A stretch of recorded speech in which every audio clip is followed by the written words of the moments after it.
శుక్లాంబరధరం విష్ణుం శశివర్ణం చతుర్భుజం ప్రసన్నవదనం ధ్యాయేత్ సర్వవిఘ్నోపశాంతయే అగజానన పద్మార్కం గజానన మహార్నిశం అనేకదంతం భక్తానాం ఏకదంతముపాస్మహే. ఓం గం గణపతయే నమః. ఓం శ్రీమాత్రే నమః. ఓం శ్రీ గురుభ్యో నమః.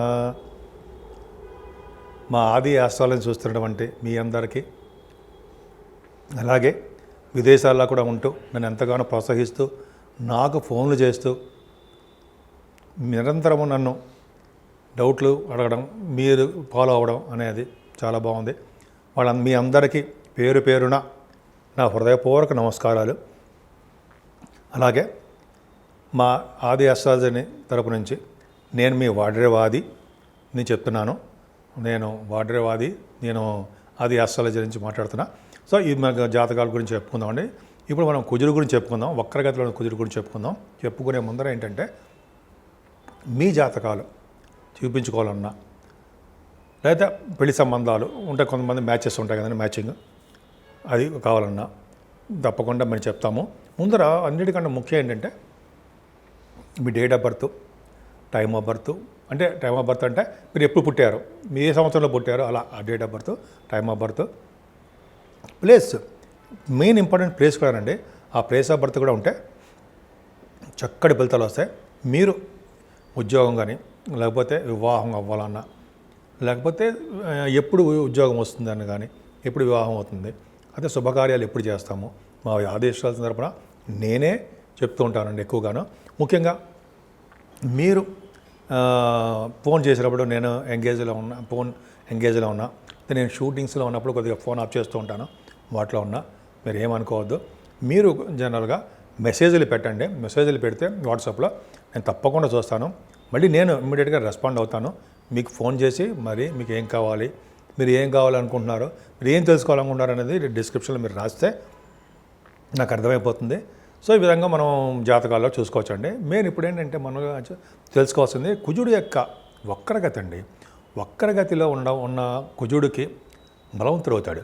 అసలు ఏంటి, ఎలా ఉంటుంది అంటే, మనకి డిసెంబర్ 7వ తారీఖు 2024 ఈ సంవత్సరం నుంచి వచ్చే సంవత్సరం వచ్చే సంవత్సరం 20వ తారీఖు జనవరి 2025 ఈ 45 రోజులు ఉంటాడండి. ఈ 45 రోజులు కూడా కర్కాటక రాశిలో కుజుడు వక్రగతిలో ఉంటున్నాడు. వక్రగతిలో ఉన్నాడంటే ఇంతకుముందు నీచ స్థితిలో ఉన్నాడు, ఇప్పుడు వక్రగతిలో విపరీతమైన బలవంతుడుగా ఉంటాడు. కొన్ని రాశుల వాళ్ళకి దోషాలు ఆపాదిస్తాడు, కొన్ని రాశుల వాళ్ళకి విశేషమైన యోగాలు కూడా కలిగిస్తూ ఉంటాడు. సో ఈ 12 రాశుల వాళ్ళకి కుజుడు యొక్క ప్రభావం ఎలా ఉండబోతోంది, 12 రాశుల మీద ఎలా ఉండబోతుంది, 12 రాశుల వాళ్ళకి ఎలా ఉండబోతోంది మనం తెలుసుకుందాం. అంతకంటేనండి, మీకు జరుగుతున్న దశలు అనేది చాలా ఇంపార్టెంట్. ఆ దశల ప్రకారమే మెయిన్ జరుగుతుంది. ఈ కుజుడు వక్రించకపోయినా, దిగ్బలత్వం ఉన్నా ఏమవుతుందంటే ఆ ఫలితాలు ఉంటాయి. కానీ మన రిఫ్లెక్షన్, మనకు జరుగుతున్న దశలు, మనకి జరుగుతున్నటువంటి దశలు, అలాగే మనకు తెలిసినటువంటి గోచార ప్రకారం ఎలా ఉంటుంది, ఈ రెండు యొక్క కాంబినేషన్ ప్రకారం మనం చూసుకుంటాం. అప్పుడే చూస్తాం. మెయిన్ దశల మీద ఆధారపడి ఉంటుందండి మనకి ఏ దశ జరుగుతుంది అవన్నీ కూడా. సో ఇవన్నీ కూడా మెయిన్ ఇంపార్టెంట్ చూసుకోవాలి. కుజుడు అనేవాడు బలవంతుడు అవుతున్నాడు. 45 రోజుల పాటు అక్కడ దిగ్బలత్వం కాదు కానీ అక్కడ ఉండిపోయాడు, కర్కాటక రాశిలో ఉండిపోయాడు. సో ఈ రాశిలో ఉండిపోవడం వల్ల ఎలా ఉంటుంది, దేశానికి ఎలా ఉంటుంది, మన రాష్ట్రానికి ఎలా ఉంటుంది, మన మీద ప్రభావం మెయిన్ మన మీదేనండి. రాష్ట్రం గురించి, దేశం గురించి మనకి అంత వద్దు. మన మీద ఎలా ఉండబోతుందో ఇప్పుడు మనం తెలుసుకుందాం. 12 రాశుల వాళ్ళకి ఎలా ఉండబోతుందో ఇప్పుడు తెలుసుకుందాము.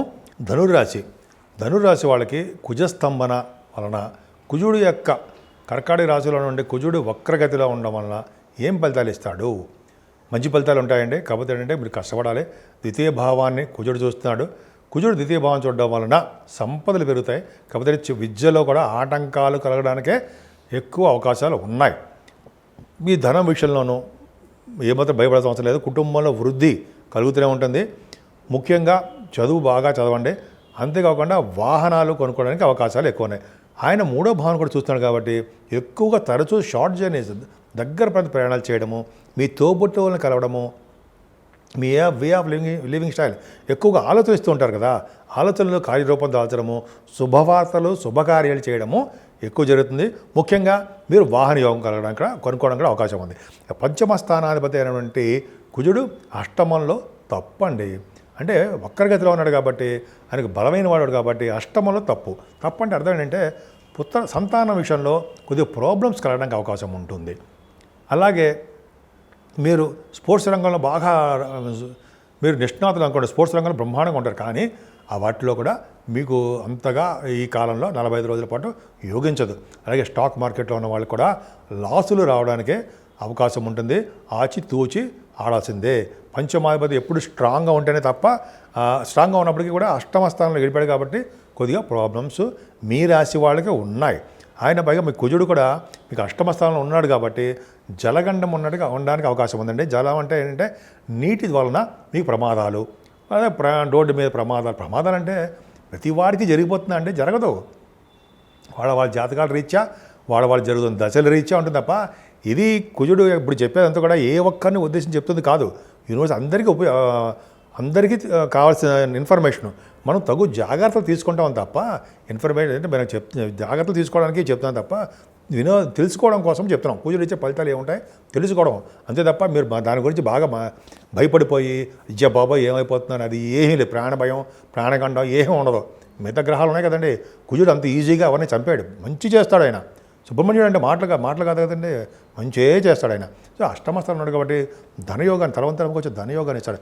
కానీ కొంతమందికి ఈ కోర్టు కేసులు కానీ లేకపోతే పోలీసు కానీ చిన్న ఇబ్బందులు ఉన్నాయనుకోండి కుటుంబంలో, కానీ అది కొద్దిగా మీకు ఇబ్బంది పెట్టడానికి అవకాశం ఉంటుంది. అందరికీ కాదండి, నేను చెప్పినట్టుగానే దశల ప్రకారం ఆధారపడి ఉంటుంది. సో ఏదేమైనా కుజుడు మీకు 11వ ఇంటిని కూడా చూస్తాడండి. 11 ఏంటంటే మీ అన్నయ్యలకి అక్కయ్యలకి బాగుంటుంది. మీరు చేస్తున్న వ్యాపారాలు ముఖ్యంగా భూసంపదలోనండి మీకు భూముల వలన కలిసి రాకపోవడం జరుగుతుందండి. భూముల వలన ఇబ్బంది పడుతూ ఉంటారు, నష్టాలు రావడానికే అవకాశాలు ఉన్నాయి. కానీ 11వ భావం బాగుంది కాబట్టి మీరు ఏ వ్యాపారం చేసినా వ్యాపార అభివృద్ధి కలుగుతుంది. భూములు తప్ప ఏ వ్యాపారం చేసినా సక్సెస్ అవుతారు. కొద్దిగా జాగ్రత్త ఉండండి. ఒక్క ధనురాశి వాళ్ళకి మాత్రమే చిన్న ప్రాబ్లమ్స్ ఉన్నాయి. ఏదేమైనా సుబ్రహ్మణ్య స్వామి ఆరాధన చేసుకుంటే మీకు ఉన్నతంగా రాణించడానికి అవకాశాలు ఎక్కువ ఉన్నాయి. ఇప్పుడు మనం రెమెడీస్ గురించి తెలుసుకుందామండి. కుజుడు అనుగ్రహం 12 రాశుల మీద కలగాలి, అవునా?